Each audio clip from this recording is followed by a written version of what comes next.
当大家持续追问雨朦胧案真相的时候，两个名字突然再次被推上舆论的浪尖，田海蓉以及易烊千玺。一个在首映礼的灯光下被拍到疑似亡灵跟随的黑影，引爆全网怒火。另一个主演的《狂野时代》预售破亿却现幽灵场，大规模退票，甚至被卷入粉丝刷场的操作。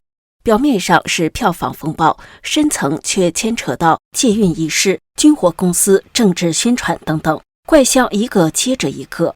而更细思极恐的是，这两个事件都绕不开一个名字——雨朦胧。有人说他离开后，整个华语娱乐圈像被掀开了一角黑幕，也有人说这些异动不是巧合，而是某些力量开始失控。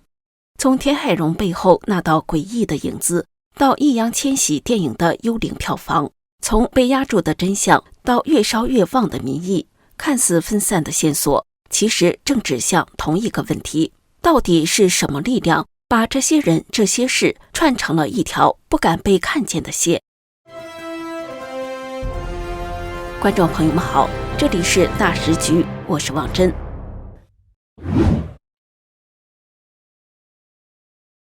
我们先从这两天讨论度最高的一件事说起。就在11月27号，被卷入所谓死亡饭局名单的女星田海蓉，她的新电影《我的世界没有我》举办了首映礼。这部片子她是自导自演。这个首映礼原本应该是她的高光时刻，但现场发生的一幕却让看直播的网友背脊发凉。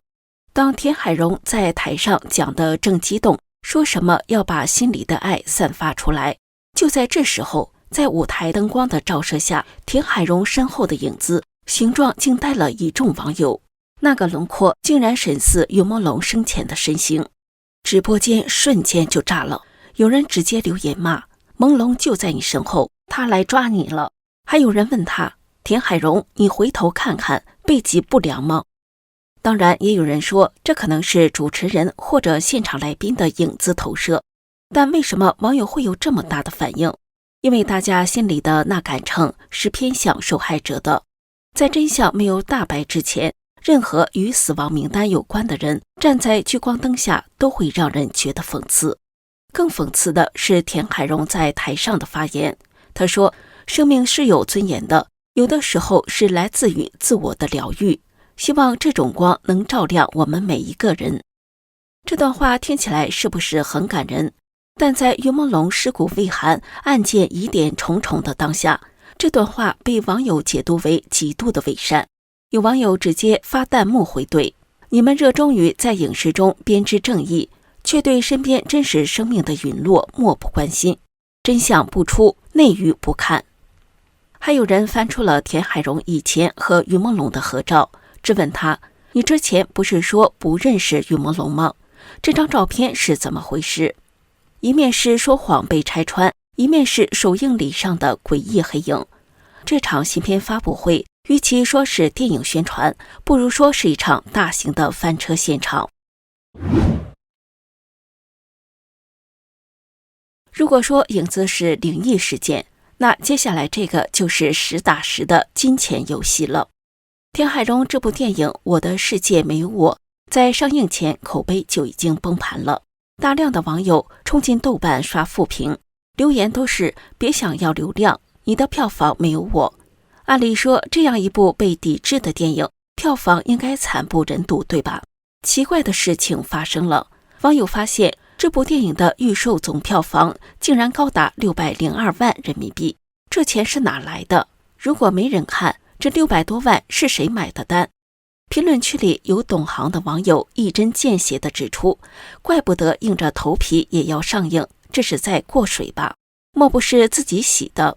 这里我们要稍微科普一下，在中国娱乐圈，电影票房造假是常有的事，通常是用来把一些见不得光的钱，通过票房收入的形式变成合法的公司利润，这也就是俗称的洗钱。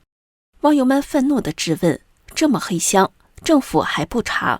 但大家心里也清楚，在那个体制下，这种级别的资金流动往往都有保护伞。这也让我们联想到了那个传说中的17人死亡饭局。这背后牵扯的恐怕不仅仅是娱乐圈的恩怨，而是一条巨大的带血的利益链。接下来插入一段工商时间。一位年轻女孩旅途中因为天气干燥，手指出现了不少肉刺，拔掉后都在流血，一般需要好几天恢复。吃了2支红海参凝胶之后，2天就好转了。这个产品是用当地海女亲自下海采到的珍稀红海参做成，配方就是 90% 深海野生红海参加 10% 韩国红参，再加纯天然蓝莓原液，透过专利发酵做成果冻口感的口服凝胶，清爽不腥，还带点果香。红海参本身含有18种氨基酸、天然胶原和活性钙，不仅能促进细胞修复、延缓老化，还能补钙造血、改善气色，对气血虚弱、高血压、肝功能差或免疫力低下的人都很有帮助，非常适合长辈、成长期的孩子、加班族等。而且一盒30支，带着走超方便。早上空腹或者是运动后随手拆开就能吃，冰过之后吃起来口感更特别。我建议现在还有货赶快下单，不然真的缺货就要等很久。我朋友怕断货，干脆一次囤了10盒。点击描述栏的购买链接，输入优惠码大10局就可以享受85折。中国大陆2盒起卖，4盒包邮，购满$70美国本土包邮，满260加币加拿大包邮。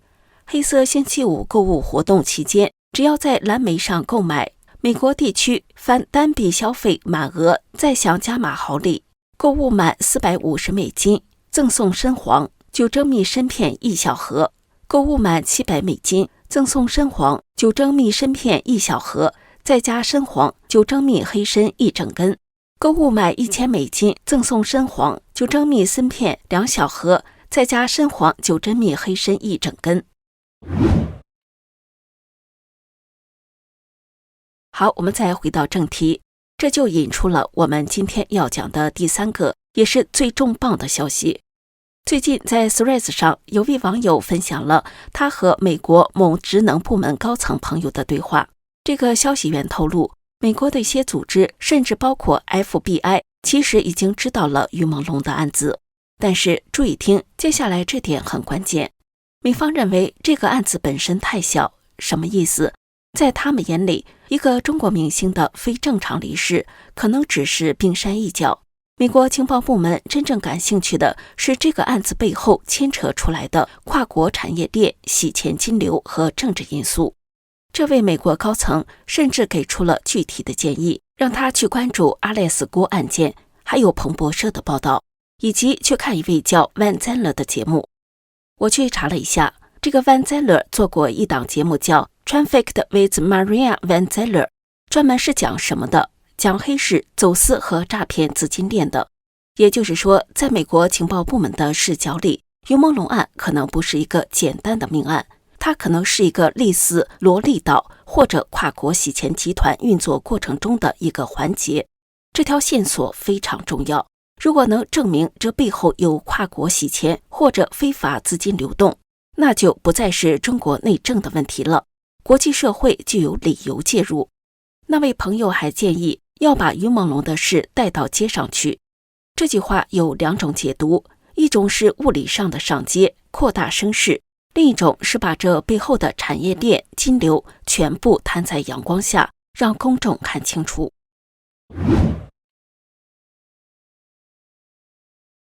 这时候可能有人会问，既然事情闹这么大，为什么北京警方迟迟不立案？为什么连个像样的通报都没有？最近知名自媒体人李牧阳曝光的网友爆料，揭开了这背后的政治黑幕。这位网友自称家人是司法人员，他说，在北京普通人的命案是不可能被掩盖的，因为侦刑内部有破案率100%的要求。但是如果要夺取一名公众人物的性命，还想不被立案，必须要有中共最高层背景。这话说得非常重，也就是说，压住于朦胧案的不是某个派出所所长，也不是某个娱乐公司老板，而是权力金字塔顶端的人。爆料还提到一个细节，这种级别的谋害通常会伪装成意外，比如在威亚钢丝上动手脚。大家还记得吗？2016年，尤梦龙在拍《轩辕剑》的时候，就发生过威亚断裂的意外，从3层楼高的地方摔下来，差点没命。现在回看，那是意外还是预演呢？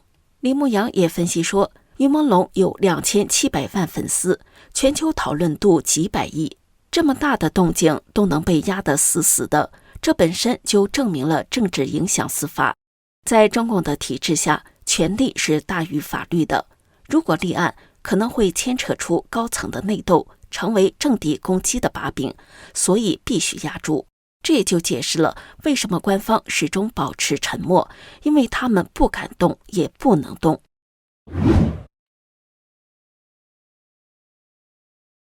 最近网友翻出一段视频显示，因《延禧攻略》走红的女星吴谨言在参加一个活动时，正美美的让记者拍照，突然现场的灯光全灭了。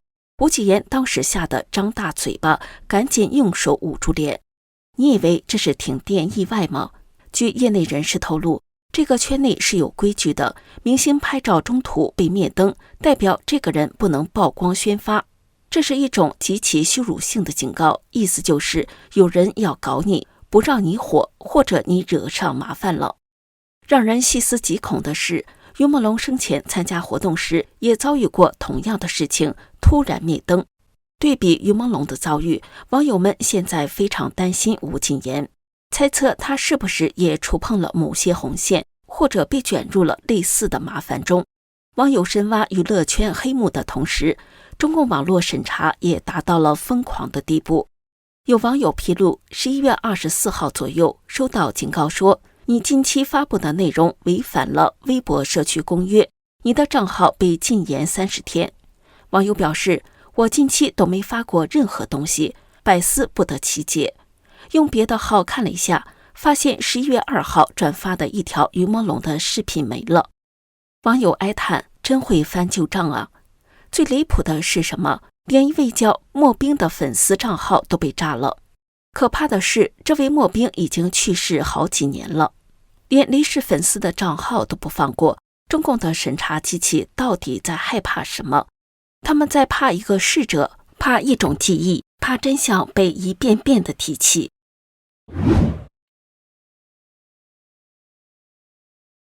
尤梦龙事件不断发酵，越来越多人被卷入这场风暴。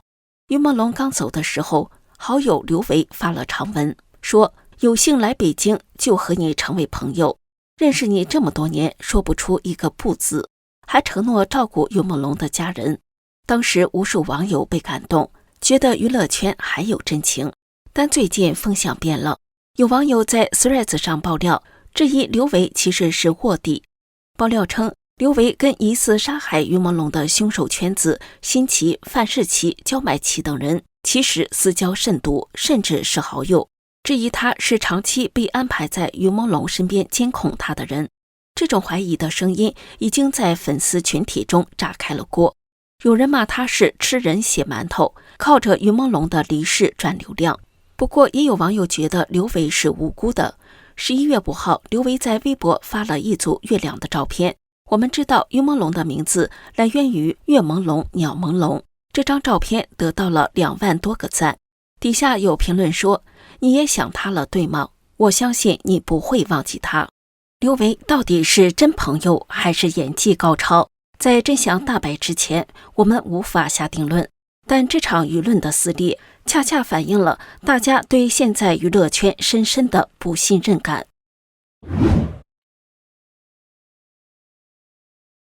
好了，以上就是关于于朦胧案最新的几个重要动态。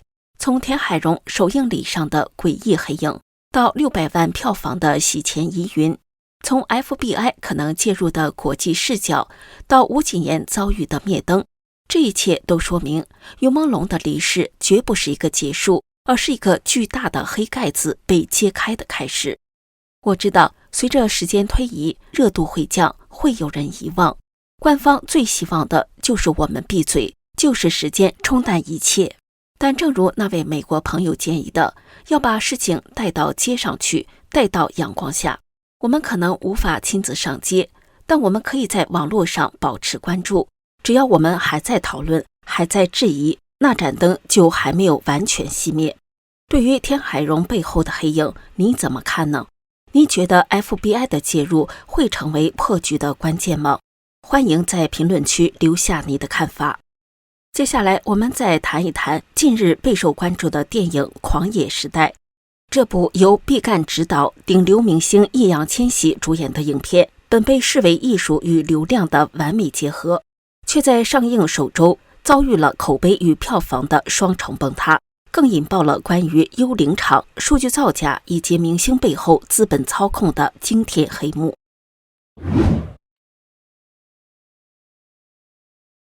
狂野时代试图通过6个章节讲述未来世界的梦境与意识，片长长达160分钟。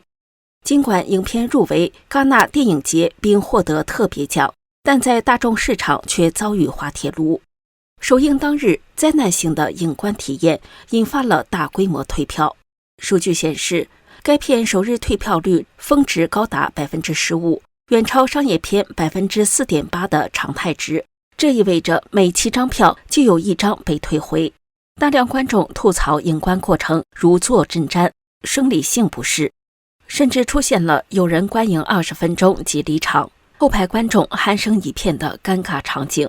对此，导演毕赣竟回应说不介意观众睡觉，被指傲慢且拒绝与观众沟通。知名导演陈国兴更疑似在社交媒体痛批易烊千玺在片中特能装。比口碑崩盘更严重的是数据造假的指控。尽管口碑扑街，该片预售票房却诡异的破亿，这主要归功于易烊千玺强大的粉丝经济。然而，业内人士发现了极不正常的现象：一、网售占比极低，该片网售占比一度低至 37%， 远低于行业 80% 到 90% 的平均水平，这暗示有大量非正常的线下批量购票。二、幽灵场实锤，媒体探访发现，上海部分影院在清晨或深夜的非黄金时段为该片排出了密集场次，且显示满座。然而实地查看时，影厅内空无一人，甚至根本没有放映。工作人员证实，这是粉丝包场刷数据的行为，成本仅为正常票值的 10%。这种锁场刷票房的操作，虽然为偶像挽回了面子，却被指严重扰乱市场秩序，是在侮辱观众。此前，易烊千玺近年来一系列诡异的行径就被网友翻出，舆论风向从娱乐新闻转向更黑暗的阴谋论。易烊千玺举办的雀雪演唱会因风格阴森恐怖而备受争议，现场红光弥漫，大屏幕闪烁诡异图案。易烊千玺更在舞台上与泥土人偶亲密接触。更令人毛骨悚然的是，工作室竟公开要求粉丝携带一撮泥土上交，被质疑是在进行大规模的借运仪式。此外，易烊千玺被发现挂名了与军火相关的公司，这与离奇离世的于梦龙的情况惊人相似。网友推测，这位连续2年登顶福布斯名人榜的顶流，可能已经被背后的邪恶组织控制，成为某种利益集团甚至中共权贵的祭品或白手套。作为顶流，易烊千玺在政治上也失去了选择权。他不仅主演了宣传统一台湾的电影《澎湖海战》，还必须在社交媒体上高调配合官方发布政治口号。这一举动激怒了大量海外粉丝，许多人表示失望并脱粉。从狂野时代的票房造假，到演唱会的诡异献祭，再到沦为政治宣传的传声筒，易烊千玺的现状似乎印证了一个残酷的现实：在巨大的资本与权力机器面前，即便是顶级明星，也可能成为被操控的傀儡。这里是大时局，感谢您的陪伴与思考，请订阅、分享并打开小铃铛，一起在动荡中坚守真相，在黑暗中点燃希望。